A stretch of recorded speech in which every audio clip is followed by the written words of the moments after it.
If I had a steak, I would fuck it.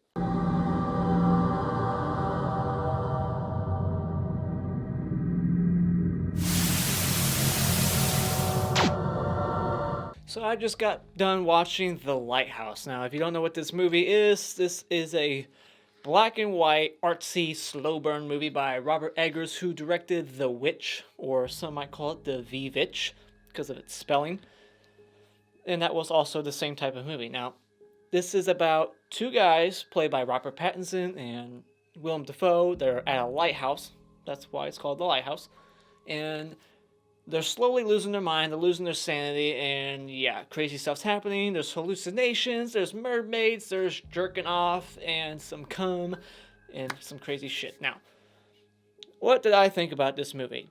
Um, I don't know. It's pretty fucked up. So, but first, I had a decent time. I don't hate it, but I certainly don't love it. This movie has a fucking 92% on Rotten Tomatoes. That is higher than Hereditary, which has like an upper 80, 86, I want to say 84, somewhere there.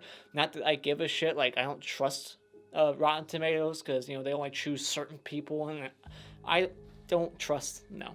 I don't give a fuck about their numbers. Have you seen Child's Play 2 Rotten Tomato score? That is not accurate at all. So, yeah, whatever. So, this is a highly praised film. Critics and whatnot, everybody's just like, it's so great. Performances, blah. Even higher, like, trusted, like, even YouTube critics.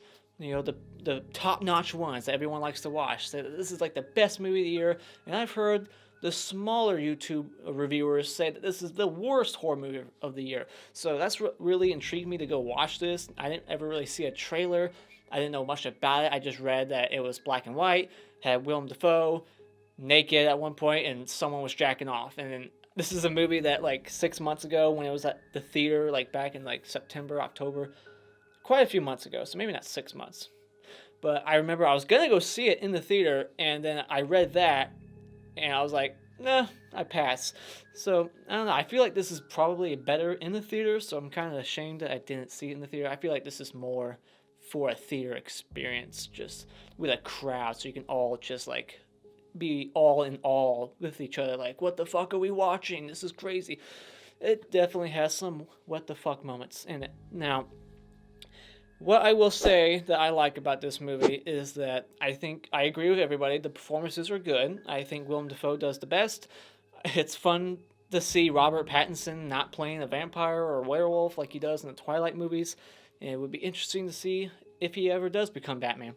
Now, one thing I really liked about this movie was just little moments here and there that made me chuckle. Because overall, I don't really have much good to say about this movie. Yes, it's shot well. The dialogue is very realistic for its time. It's based in 1890. I left that part out. It's 1890 or in the 1800s, and it's black and white. The dialogue, there's things I'm thinking about in the movie that just crack me up. I just got done watching it. There are some funny ass shit in here. Like, and those are my only positives. I like mermaid tits. We get some mermaid boobs in here, and there's a seagull that is brutalized, and that was the best moment in the whole movie for me. Was just seeing Robert Pattinson. Spoilers, because it's been out for a while now. Uh, there's a seagull. It has one eye, and I think that kind of plays in the end. Like, maybe he's the seagull. He's the reincarnation. Because he brings up, like, you know, why can't I kill a seagull? Why is it bad luck? And he's like, because they're reincarnated sailors or whatnot. Something like that. So I guess Robert Pattinson's character is the seagull. But he takes that seagull, and the seagull deserves it. He grabs it by the beak, and he starts beating the fuck out of it on, like, the cistern. Just, just beating the shit out of it, like, 40 times. And just, like it's dead after, like, the second hit. And he hits it, like, 40 more times. It's just the over-the-top violence. Something like out of a Tarantino movie, like in Once Upon a Time in Hollywood. Just smashing the head a bunch of times. That's what it reminded me of. And I was just having a good time with that. So I love that. There's just, like, a little moment here, too, where he takes the shit, like the pots of their shit, because I guess they don't have a toilet, you know, it's 1890, and he goes to the ocean to throw the shit into the ocean, and the wind just kicks in at that moment and blows the shit right back in his face, and he just starts screaming. I love that. And yeah, I have it written down here, shit blown back in the face. And then a line in the movie, like, he says, I just want a steak. All right? If I had a steak right now, I would fuck it. Oh my gosh. And then they're so drunk, and that's basically the whole movie. It's just them getting shit-faced drunk, hallucination here, drunk again, dancing, drunk, dancing. Like, that's the whole film. And at one point, they're so drunk that they almost kiss. Like, I think Willem Dafoe especially is the one kind of going in. And then they start, like, trying to beat the gay out of each other. Like, no, I'm not gay. Like, they're both mad at each other for, like, almost kissing each other.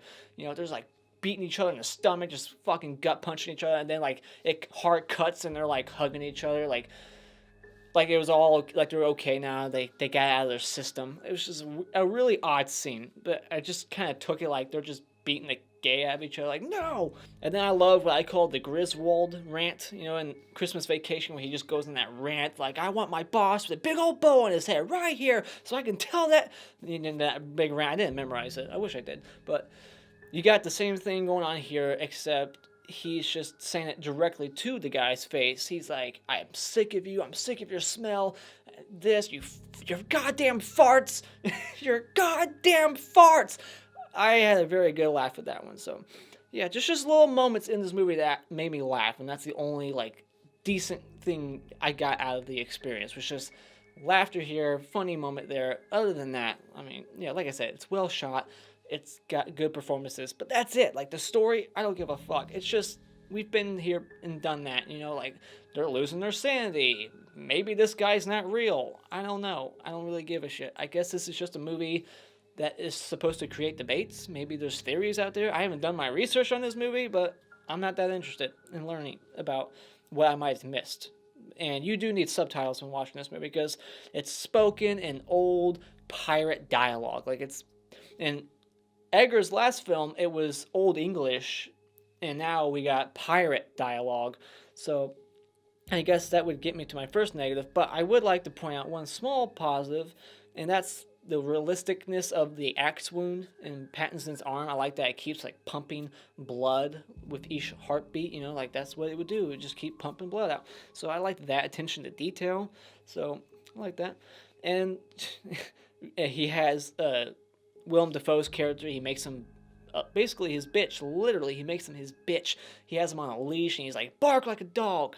And then he starts burying him alive, and the seagulls get their revenge at the very end, and Robert Pattinson's just sitting there all disemboweled, the gore, the intestines sitting out. One of his eyeballs is missing, so I guess that's the main, like, the hint, I guess, like, the main thing that's like, hey, this is... a clue, I guess. That's the word I'm looking for. That's the main clue as to my theory about how that's really Robert Pattinson's character. Like, that's him as a seagull. I don't know. I don't get this movie. And I guess that will go into my negatives right there. It's confusing. What the fuck is really going on here? What the fuck? Is Willem Dafoe real? Was his character ever real? Why did Robert Pattinson lie about his real name? Why was that? Like, it's not like he knew the other guy. Why was he lying about his name? Why is he jerking off on the hardwood floor? Wouldn't it be easier to go jerk off into the fucking the forest outside, like somewhere else where no one's gonna find it, Because, yeah, he just comes on the floor and then he's jerking off later to, like, a mermaid statue. And I get it, there's no women around, so eventually you're gonna get so desperate you would be jerking off the mermaid statues. But I just don't get it. It just went over my head. I guess I'm an idiot. Whatever. I'll admit it. Fuck it. I'm stupid. I don't get the movie. It's cut and dry to me. They're just insane, right? They're stuck there for so long. The ship's not coming. The storm won't let up, and they're losing it. And then eventually they're going to kill each other. And that's how I took it. I don't see any other message within the film. Like, no, it's really about this. It's about global warming. I didn't see any underlying message within the film, but maybe I'm just an idiot. Point it out in the comments below. I'm sure someone will tell me in the comments below, like, you are an idiot, millennial. You don't understand the film. Whatever, fuck off. How long have we been on this rock? 5 weeks? 2 days? Help me to recollect. I'm not a fan of black and white. I like Psycho, but that's about as much as I will tolerate when it comes to black and white film is Psycho. I'll watch that. This, I don't see why it needed to be black and white other than just a stylistic choice. Like, let's make it black and white because it's the 1800s. I don't see the point. Like, there's even a scene where you need to know that blood's coming out of this pump.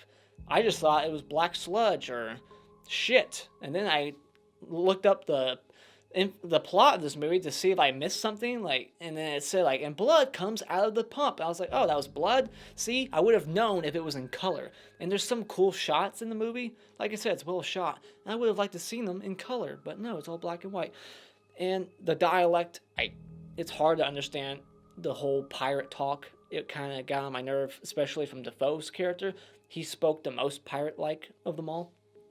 And I felt like Pattinson, he kept switching from, like, pirate talk to Irish. It's like they got this Irish accent, and it kind of feels fake at times. So it's, and not only is it black and white, but the sides are cut off too.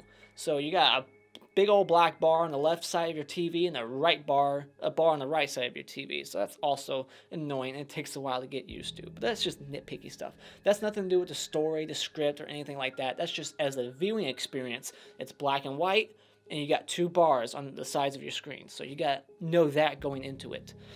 Which I think the trailer for the movie does show you that, so it's not like they cheated you or like tricked you, like, haha, you didn't know that. No, the marketing for this movie was honest. It let you know. Yeah, the story, I don't care for it. The characters, whatever. It's just slow, too. There was some moments where I'm like, dude, where's this going? And then it ends up really going nowhere. They're just insane. So it was just not my type of film, and it just leaves questions. And I like movies that do that. They raise debate. You can have theories with it. But I just didn't think that this movie is all that intriguing. I didn't really care about what was going on. I was just like, okay, the Lighthouse has some kind of power to it, or it doesn't. Maybe it does, maybe it doesn't. I don't know, and I don't care. So, yeah, overall, just kind of bummed. I enjoyed The Witch, this guy's previous work. I thought that was cool and interesting. This is also different, so this guy's definitely a director to keep your eyes on because he makes unique work, but I just didn't care for this one that much. It's not shit, but it's not something I will ever revisit. This is something that's kind of like worth like that one-time watch. This is like a one-time watch. It isn't anything that entertaining that I would ever want to stick in again or buy. So with that being said, when it comes to The Lighthouse, maybe if you're into artsy films like this and you like black and white films or you like uniqueness, this is something that you might be interested in. So therefore, borrow it, stream it, or rent it at Redbox. And those are just some of my thoughts on The Lighthouse. What did you think about this movie? Do you get it? Explain it to me in the comments below. Any sort of metaphor that I didn't get? Any Easter egg that I didn't mention in this review? Let me know, because I'd be curious to find out what actually was going on behind the scenes. Like, were they dead the whole time? Was there really mermaids? Tell me. So, yeah.